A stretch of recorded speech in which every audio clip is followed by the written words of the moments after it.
meeting now. Welcome to Teesside People's Assembly.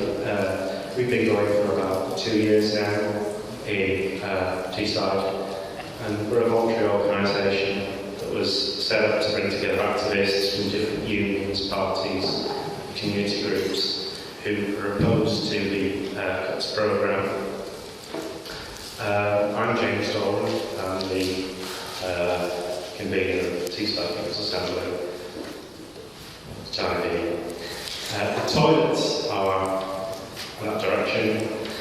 We'll be taking photos of this meeting. Steve Cooke will be taking photographs. If you're not keen to be seeing these pictures, please indicate now, and paper bags will be provided. We're also making an audio recording which may be published online as a podcast, so you might want to give some sort of alias if you're going to speak, and one of the voices which isn't your voice. We've got 3 guest speakers to start our discussion on #Austerity now, if you're on Twitter, Facebook. Each will speak for no more than 10 minutes, at which point I will wrestle onto the ground and take the microphone off them. And then the discussion will be open to everyone. My guest speakers are Alan Docherty, Chair of Darlington Against Cuts, Jacqui Lovell, Green Party candidate for Stockton South in the general election. You know the one that's just happened. That we didn't win. A friend of mine said, "Oh, it's a good result, wasn't it?" I saw it on Saturday. I thought, what's he on about? Football or something. It was Saturday morning. What's he on about? He was being sarcastic. And we have Simon Elliott, who is from DCS and who's chair of Northern TUC. And I'll hand over to our first speaker, who is Alan Docherty.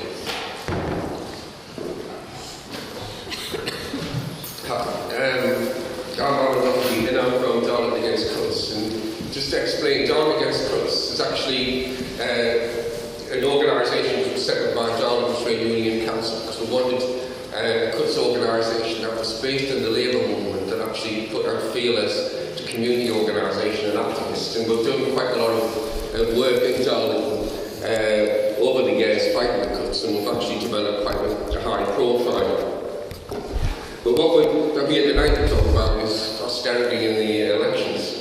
I mean, probably like me, we're all just didn't believe the exit poll when it came on the night of the general election. And just thought, well, this can't happen. And then when disappointment grew, as it became obvious that the exit poll was right, and we got this Tory victory. And basically, I mean, I think everybody in this room, regardless of what your real politics are, because I actually stood as a Tusk candidate, and people will think, well, why am I going to say the next statement? I was actually hoping for a Labour victory. And the reason I was hoping for a Labour victory was not that I had any illusions in Labour actually fighting austerity and changing things, is that Labour needs to be tested, that a lot of people voted Labour on the basis that they couldn't vote Tory, and they still believed that it was a party that represented ordinary people. And basically, when we, basically what we needed really was there within the election, so people could, and particularly the trade unions, could see actually what the word is to continue to carry out the austerity measures. Because if we remember, before the election, Ed Balls actually committed them to the same Tory spending plans of the £30 billion worth of cuts that the Tories had put in their budget. And basically, why was Labour defeated? I mean, if you look at the leadership contest, there's a move to the right. The Blairites and the Brownites are all there. And there's no left challenge, because the Labour Party is really dead to socialists. I mean, they can't even get through, the few left that are left in Parliament can't even get the nominations in order to stand a candidate. That's how dead the Labour Party is to socialist ideas. But what I fear is that if we ended up with the Blairites winning, people are easily going to see that these people are really in favour of austerity. But what we had in the run-up to the election in the last 5 years from the trade union leadership was, wait for Labour, when they get sorted, when they get elected, everything will be sorted, will be okay. Now, if we get Burnham, we might get 5 years of that same rubbish. And basically, that really, we've got to keep putting pressure on Labour councils, etc., to resist the cuts, because, you know, what happened the last 5 years, that they were using the same mantra, but there'll be nothing left of local government and local services if the Tories get their way. We've also got to argue about why Labour failed. It wasn't because there were two left wings, because they weren't left wing enough. I think that was shown by the Bible in Scotland, that people there voted against the Red Tories for an anti-austerity. And I mean, the SNP will be well and truly tested, because their councils have carried out cuts. They're currently actually about to privatise Caledonian MacBrain, the ferry service. So, you know, there's no real difference despite the rhetoric. Also, Labour didn't challenge UKIP. They came up with anti-immigration crap. You know, these guys, a lot of votes up here were hemorrhaged to UKIP, and they should have actually argued the real issues, that immigration isn't an issue, and that what UKIP really stand for in terms of being a right-wing populist party, and actually, the Tory party mark too. And of course, what we've got to also push home is the Tories don't have any mandate to govern or any mandate to carry out cuts, because effectively 24% of the electorate voted for them. That means 76% of people don't agree with them in this country. And the other thing, which is perhaps most disconcerting, the people who actually won the election are the non-voters. 35% of people didn't vote, a bigger vote than any of the parties got. And what I found out on the election campaign was that these people are the most disconnected, and basically the people who feel as though they've got no stake in society at all. But these people are the most vulnerable, and these are the ones who are going to get hammered most by the Tory party cuts, especially the 12 billion in benefits, which is going to affect disabled, low-paid families. You know, you're going to find that the Tories are going to weaken labour laws, and there's going to be more zero-hour contracts and minimum wage and bogus self-employment. Things are just going to go downhill. And one of the most important ways to build the fight back against the Tories is to build trade unions. That we've really got to rebuild the trade unions. And that's despite the leadership, because we've got to challenge the leadership of the trade unions to fight as well. But it's about, because in some sectors of the economy, the unions don't exist. A lot of young people don't know what a trade union is. And in the private sector, density is down to about 10%, which is pretty abysmal. No wonder, they get away with the practices that we've got. But also, building trade unions is an issue about what I've said about the disconnected people, that we feel as though they can't change anything. Trade unions can change things, and trade unions are organisations that ordinary people can get involved in, and they therefore get a stake in society, and they therefore can change things at work, or they can change just little things in relation to the immediate, their own environment. That will actually motivate them to get more and more involved in politics. So trade unions are very much the key. And, it's not just accept things, as I said, it's about fighting the leadership. Because, particularly the union, and I'm a member of Unison, it's an absolute disgrace. That union has never run a proper campaign against the cuts. It's sold out on the pensions. It's the major union in local government, and the local government workforce has been decimated by the region of 30 to 40%. Never been any major strikes, no national action, mainly because the Labour councils were just sat back and let these people walk all over us. The same with health. There was a big dispute over the pay deal. The union didn't connect with the membership or motivate them. Most of the people on the picket lines were branch activists. It was a PR exercise. It didn't get the rank and file involved. And that's an important aspect of rebuilding the trade unions, is that we've got to connect with the membership and motivate them in a way that they realise that they can win, they can defeat this government, and get things to back off. Which brings us basically to, how do we challenge austerity? I mean, basically, as I was arguing, we really got to educate workers and organise them against the attacks. And part of this process is actually building for the anti-austerity demo on the 20th of June. And really, that's the first attempt to show to the Tories that they're not welcoming government, that we're getting a big turnout there. Well, that would be good. But that should only be the start. I mean, really, we've got to put pressure on the TUC to organise another big demonstration in the autumn, very much like we did a couple of years ago, where you had almost 750,000 people on the streets. And it's not just a question of holding a demo in order to let off steam, which is very much how the trade union leadership sees this. It's really about making sure that that activities turn back into the trade unions. And I think the unions have got to think about industrial strategies in order to try to bring the government down. I mean, it's important that we coordinate industrial action across all sectors rather than letting one be picked off one at a time.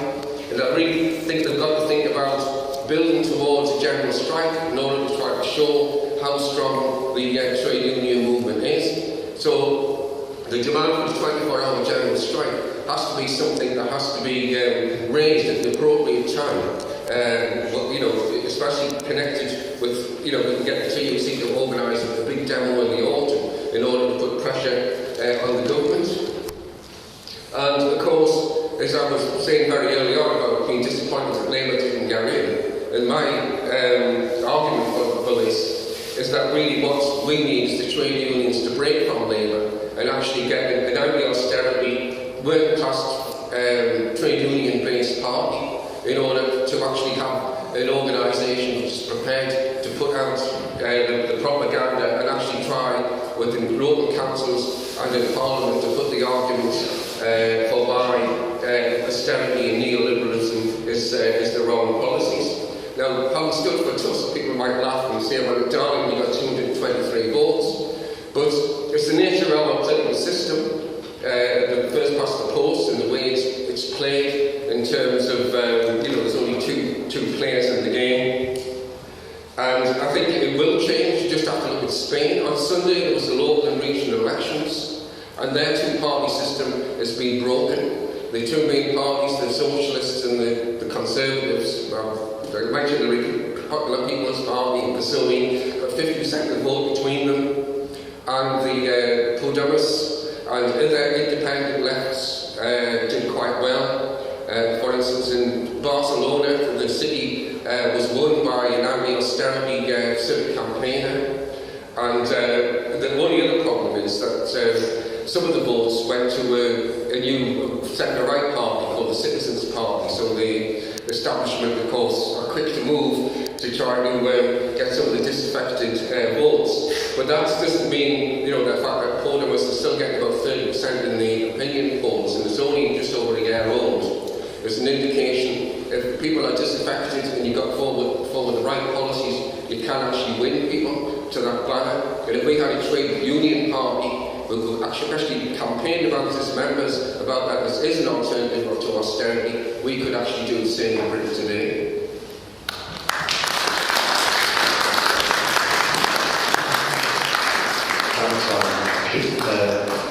Say that in the hustings debates which took place in Darlington, contributed a lot to the discussion, particularly raising the issue of austerity, where I don't think it would have been addressed otherwise. A lot of people will have, having heard the arguments being made, will vote for Labour as the alternative to the Conservatives. I'd like to introduce now Jacqui Lovell from the Green Party, who studied Stockton South. He's in fact the candidates who were unable to make it. So I'd like to hand over to Jacqui now to talk about her experiences. You can if you want, you don't have to. It does help. Yeah, I couldn't hear me the last time I came. I've got a big mouth, and if you can't hear me, just let me know. What I'd like to talk to you about is the whole experience of standing as a candidate, because it wasn't something that I ever imagined I would do. I still have no aspirations to be a Member of Parliament, and I would never have stood as a candidate had it not been for the fact of austerity. That was the bit that galvanised me to actually stand up and do something.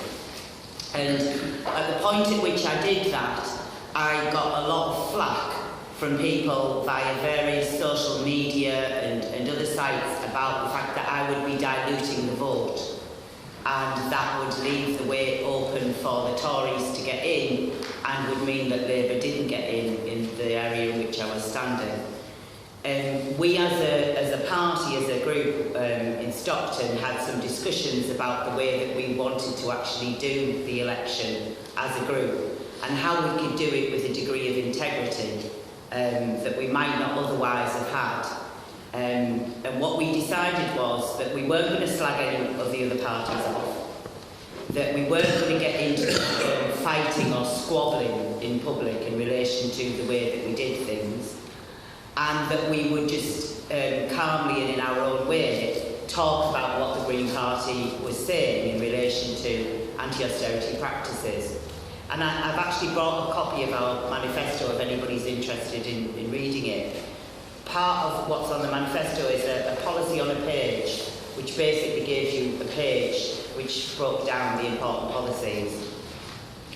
And my experience of being part of that process was that basically a whole lot of people told a whole lot of lies.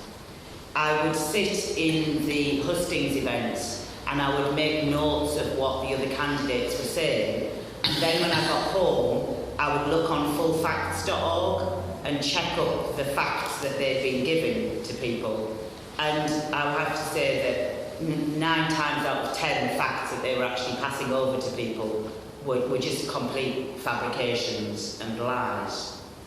James Wharton, who was the Conservative candidate, was the worst culprit at this, and he was actually the person who got elected.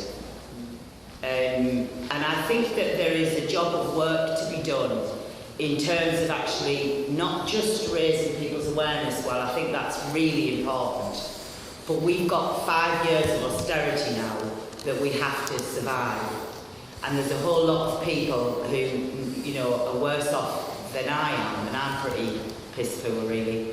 But there's a whole lot of people who really have a lot less than I have, and than my family have. And I think what we as a party are hoping to show is that we aren't going away after the election, that we are still here, that we're working to develop projects on the ground that have a real impact on the experience of people in terms of their daily life. So we are engaging in a democratic process to decide which projects people in our region, in Stockton, think are needed, and then we'll have a democratic process to decide how we put those into practice and how we make it happen together. And I think for me, although I appreciate that things have got to start somewhere, and often in the Western world we look to the top and for things to filter down from the top, I think actually in some respects we could learn a lot from people in Latin America and in Cuba and in Africa, that things actually need to start from the bottom and look up from there. So I think that's what we are hoping to do, is to actually build the projects from the bottom, to work in partnership with people in the community, to show and to demonstrate by our actions that actually we can do this differently, and we don't have to buy into the austerity lies that we've been told and that we're being fed by the media and others. And we're hoping that if we do that over the course of the next 5 years, by the time we get round to another election, people will actually vote for us because they'll see what we can do, and it won't just be empty rhetoric. And I would add to that actually if we don't engage with the most socially excluded, and the people who experience the greatest level of discrimination in our area, then actually we're on a road to nowhere anyway. So we would say that we have to start from the people who are the most excluded and then work back over from there. So it means we need to engage with everybody, as many people as we can in our community who really may not come into the party, so we have to go out to where they are and reach them where they are, rather than expecting them to come along to us. I still have no aspirations to be an MP, and I doubt very much whether I would stand in the next election, and I'm hoping that somebody will come up from within our party who maybe does have that ambition, but I certainly know it won't be me. So there was a lot of good things that came out of that process in terms of us actually solidifying as an organisation. We've now decided that we are going, there's a vote going through at the moment for us to become, it's all right, don't worry, hon. There's now a decision going through our regional organisers about whether or not we become a party in our own right. And it looks like at the moment nobody is raising any objections to that. Today is the last day for members to feed back about that. And now it's up to us as a group to decide how we run it really. Whether we have a hierarchy, whether we don't, you know, whether we have members voting only or whether we have everybody having a vote and having a say, whether they're a member of the party or not. So it's really, the thing I love about the Green Party is that it is very devolved, and we don't have party whips, we don't have people telling us what to do, we don't have anybody telling us how to do it. So it really can be built from the bottom upwards, and we can help to shape it. And what some of the projects that we're thinking about, I mean, we know that people are going to struggle to eat, and we know that food is going to be one of the big factors over the next 5 years for a lot of families. So we're having discussions now about what different food projects we could do. My father and I have been working for the last year to set up a project to work with veterans, and I am a pacifist and I don't agree with wars, but I do recognise that actually a whole lot of people get duped into going and being in the army or the forces, come out of it and actually wake up and realise that really what they've been doing isn't what they should have been doing. And we also recognise that we need to work with women, and we need to work with women from black and ethnic minority groups and women with disabilities as a priority. It was the bit that I found most impactful through the whole process, the whole sorry process, because it wasn't always a positive experience, was the lack of women. The lack of women sitting on the podium, the lack of women in terms of in the audience, the amount of women that in the count that were deferring to the men that were in the count. There was a whole lot of women that I saw that just didn't seem to have any idea of their own personal power, let alone their political power. So as a feminist, I would say the personal is political, and that's where we need to start. We need to start with the way that austerity impacts us all at a personal level, and then to combat it as people together. Thank you very much.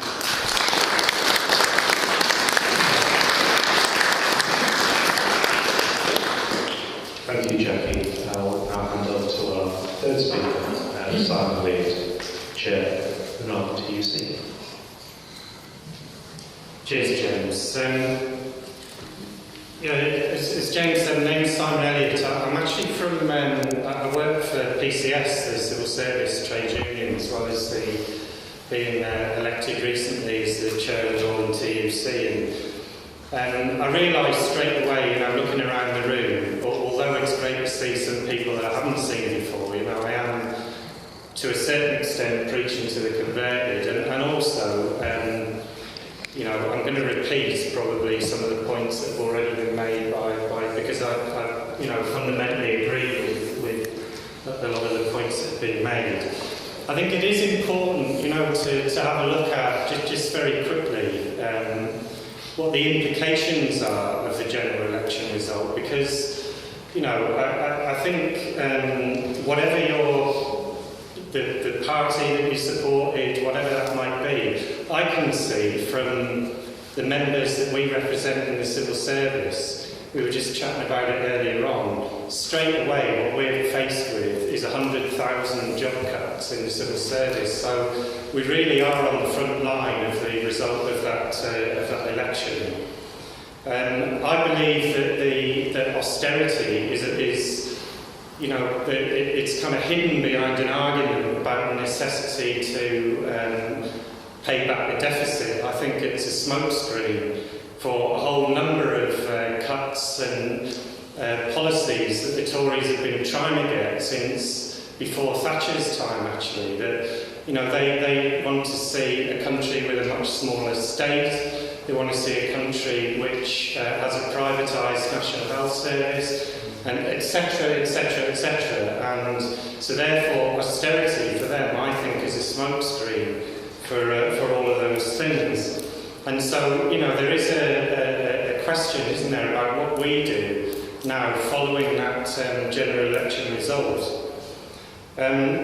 You've got to ask the question as well that, and I found it absolutely exasperating, you know, because when you've just experienced probably the worst recession since the Depression in the 1930s, when you see the poor being kind of driven back onto the streets, when you see food banks, you know, all of those things, and also when you see an army of economists that are all saying that austerity isn't the answer to this. You know, austerity is a failed economic.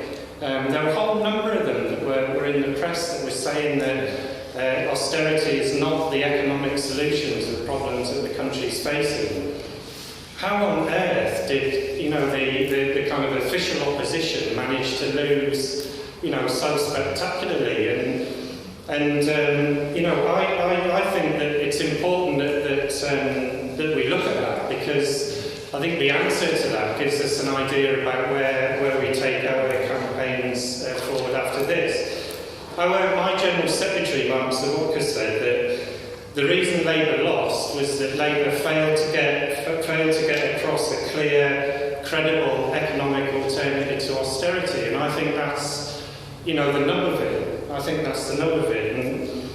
And the other thing that struck me over the last 5 years is that every single speech that the Tories and the Lib Dems made in the last 5 years said, they referred to the economic mess that the last government left us in. But there was absolutely no challenge to that at all. There was no, you know, whether you support the Labour Party or you don't, there was no economic alternative or any credible challenge to that assumption, you know. So of course people are going to, well, why would we vote for you then, you know, if you're not even going to challenge what they're accusing you of doing? And you know, so they and as I say, this kind of whole group of economists saying that, I mean, one of the most galling things, I think, was Alan was referring to local authorities implementing cuts. Whether you agree with the position of Labour councils implementing cuts, I never even heard them say, it's not us, it's them.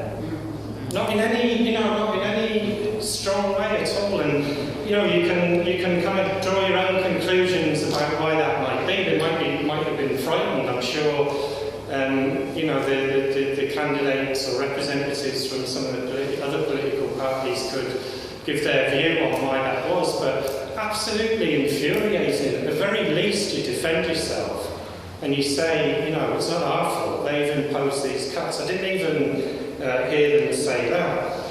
And if you contrast that, and again, I'm not making a political statement about the Scottish National Party here at all, but if you contrast that message to Nicola Sturgeon and the Scottish National Party, because if you watch Nicola Sturgeon's speeches, and also actually during the referendum campaign, a whole number of those speeches, they don't necessarily start off with, we want independence for Scotland. They start off saying, we are 100% opposed to the Tories' austerity programme. And I think that, you know, for me, it's really patronising to say that Scots have just voted for the SNP because they're all a bunch of nationalists, you know, that they're fundamentally nationalistic. I think it was much more about the clear message that was given to people who were suffering from the effects of austerity in Scotland. I think the key point, and what we can take heart from that message is that, you know, they won virtually the whole of Scotland to the Scottish National Party on that message. And so therefore, the other thing is, by the way, that I don't suppose many of you do either, that the English are fundamentally conservative people, which is the other garbage that is coming out in the media. I think people want a clear message from the opposition about how they are different to these loonies that have been implementing the cuts that they've been implementing. So the key thing for me is that the anti-austerity message is popular. You know, we don't have to run away from that the anti-austerity message is popular. People just need to be convinced of what that economic alternative is. Slight health warning here, because this is my view, it's not necessarily the view of my union or the TUC or whatever, but, you know, I think, and I won't dwell on this, but I think if anybody thinks that a move back to New Labour is the answer to this, you know, we might as well just back up and go home, because the point about that is a move to New Labour. Not only did they take us to war and all those, you know, all those other things that they actually did with the National Health Service as well, by the way, while they were in power, but it's because a move back to New Labour is fundamentally counterposed to the kind of things that we're arguing for. So a move back to New Labour isn't going to solve any of those problems, because it would not get rid of, it would not be an alternative to the austerity of this government.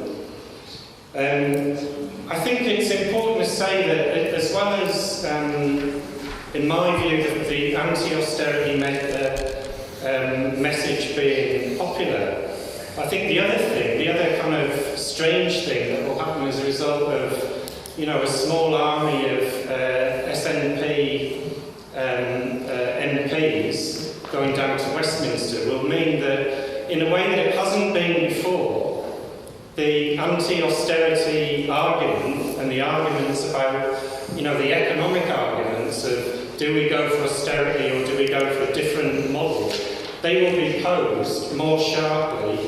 It'll be in the media simply because there are so many SNP MPs now in Westminster.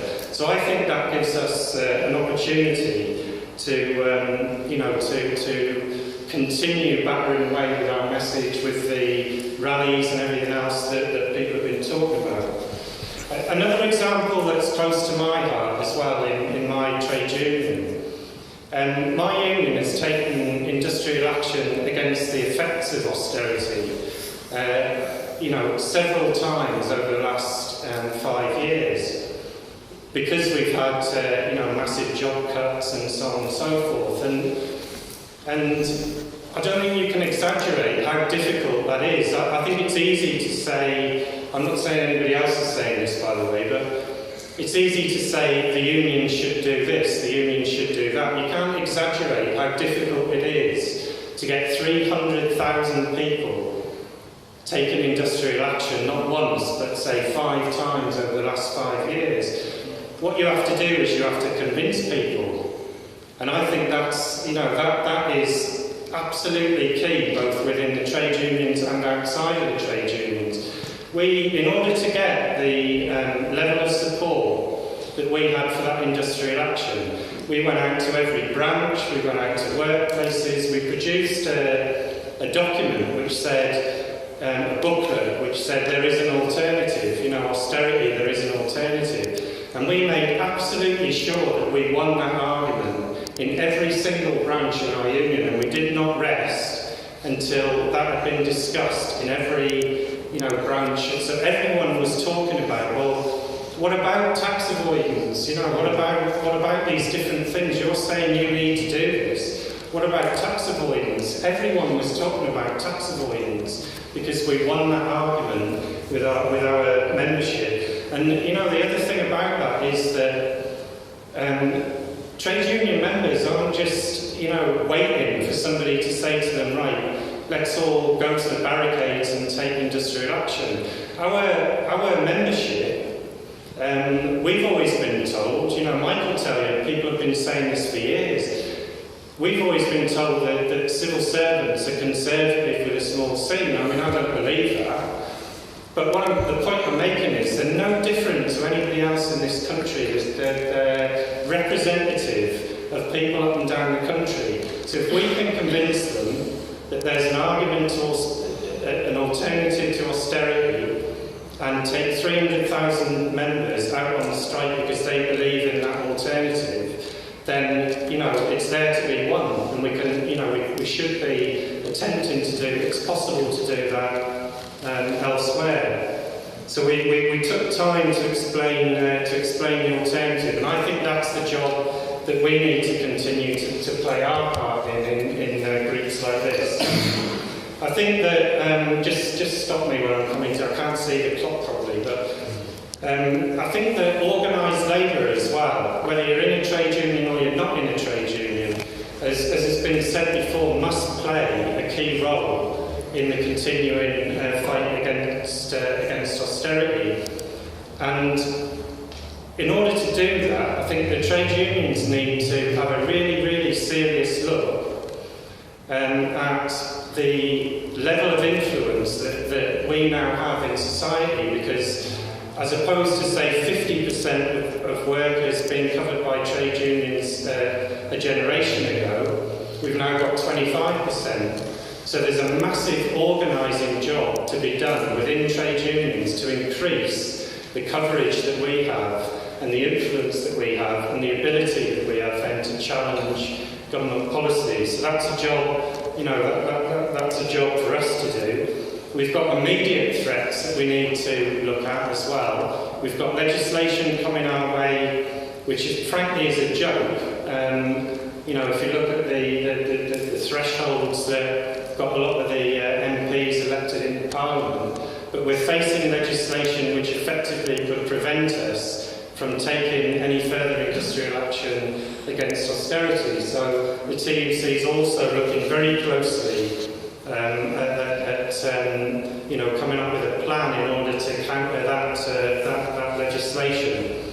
I just want to say one thing just about if one of the things that we were all saying, is that Britain needs a pay rise.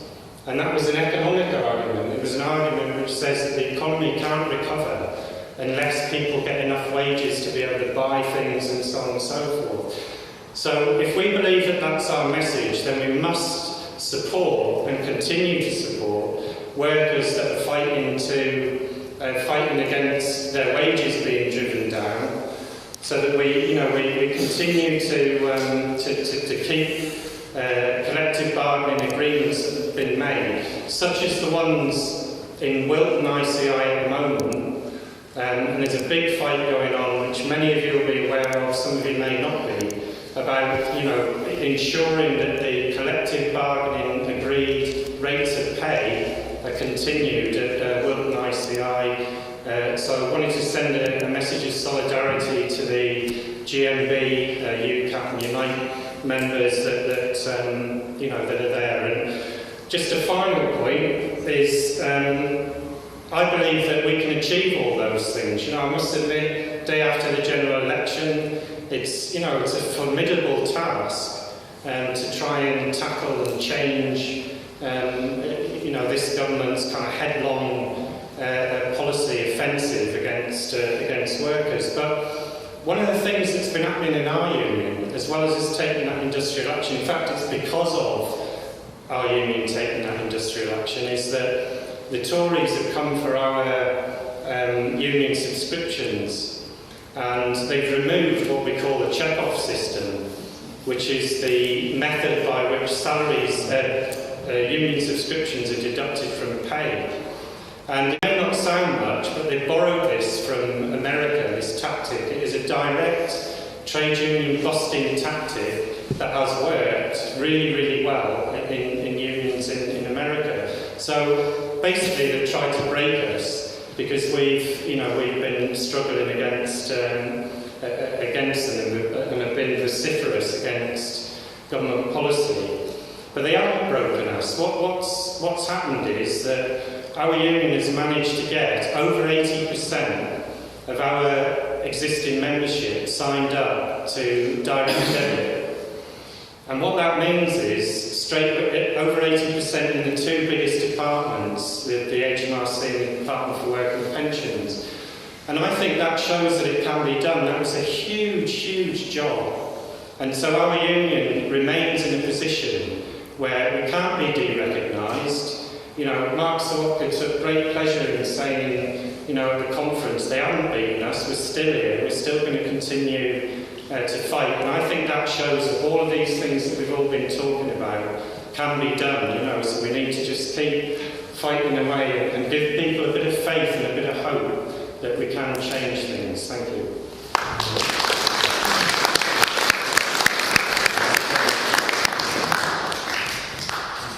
Thank you, Simon. We're now going to open the discussion to the floor with questions and contributions. Also, I'll just point out at this time that we have to pay for this room because we don't have any much funds of our own. We're a voluntary organisation. Any funds of our own.